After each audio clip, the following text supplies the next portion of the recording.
To even begin to understand Wolfgang Iser's highly abstract chapter on the imaginary, we must first recognize that he addresses his subject throughout at the most basic level. In their earliest uses in English, both imaginary and imagination were linked to the Latin word imago, a visual, pictorial representation of something in art. Since the earliest days of Western philosophy, our capacity to summon forth images of things that aren't really there has been considered the foundation of how we understand and even know about the world around us. This is the key link between imagination and memory. We might be able to remember things that are non-visual, but they have very little impact on our consciousness or identity until we pictorialize them in some way. This goes a long way to explaining why this chapter is so difficult, because it is the point in Iser's study where his interest in phenomenology, the study of subjective experience, intersects with epistemology, the study of how we can know about the world, and eventually with literary aesthetics. Iser attempts to ground his chapter by giving us an historical overview of how the imaginary and its associated mental faculty, the imagination, has been analyzed in the past.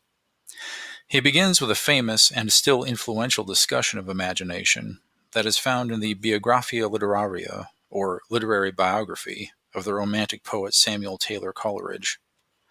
Coleridge splits the imagination into three separate faculties: the primary and secondary imagination, and fancy. Primary imagination is the ability of the mind to form images, nothing more and nothing less. It is crucially important as the means by which we can perceive the world around us, but since it is so automatic, Coleridge has little to say about it. Fancy is an idea that is connected to the Latin word fantasia, or illusion, the same root that gives us the word fantasy. Fancy is therefore a faculty that many artists, both visual and literary, use to take the elements of the world they've seen around them and rearrange them into new shapes, colors, situations, and the like. For the Romantic poet Coleridge, though, the truest art was produced by the secondary imagination, which is the ability of the mind to conjure up visions that our physical eyes have never seen.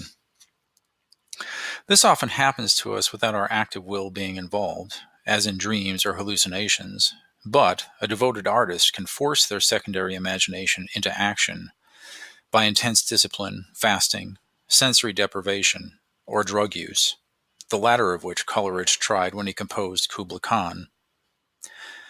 As Iser points out, one issue with Coleridge's conception of the imagination is that it seems to have a mind of its own. Coleridge conceives of the imagination as a faculty that arises out of the individual subject but can work independently of that subject. According to Iser, the French philosopher and writer Jean-Paul Sartre begins to work through this paradox with a startling phenomenological claim that, quote, an image is nothing else than a relationship. Because they are not real, in the same sense that Iser used that word in Chapter 1, images have the same quality as events. Sartre says that the imagination is necessary for comprehension of the world around us, which sounds like Coleridge's primary imagination, but claims as well that such comprehension can only be accomplished through acts of imagination that create fleeting, but productive, correlations between mental images.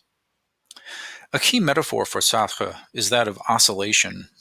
Our comprehension of the world around us is never stable, never has a solid presence, and this is the source of profound anxiety for thinking humans, a preoccupation of much of Sartre's fiction.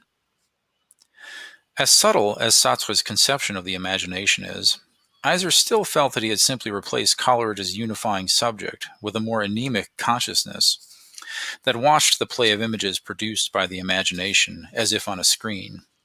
And yes, Sartre had a front row seat for the birth of the medium of cinema in early 20th century France. Iser focuses intently on how the work of his own contemporary, Cornelius Castoriadis, solved the riddle of the imagination and the self, but I will not dwell too long on Castoriadis, since, in spite of Iser's claims, his ideas have not had anything like the impact of Coleridge's or Sartre's.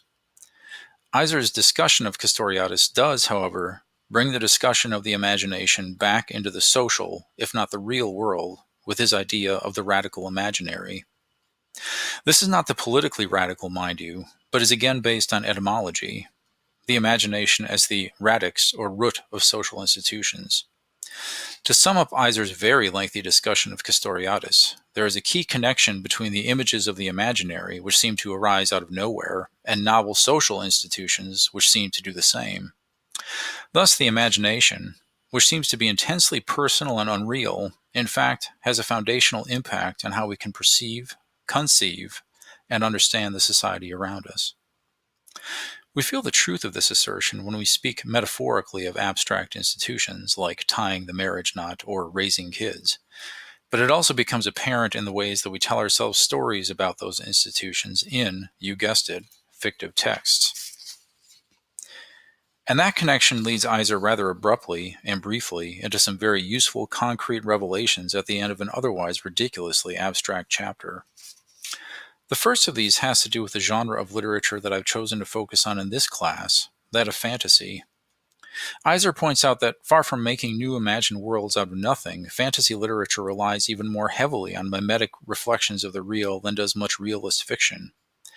It has to, otherwise it becomes something more like the avant-garde experimentation of Samuel Beckett, with whom Iser ends the chapter.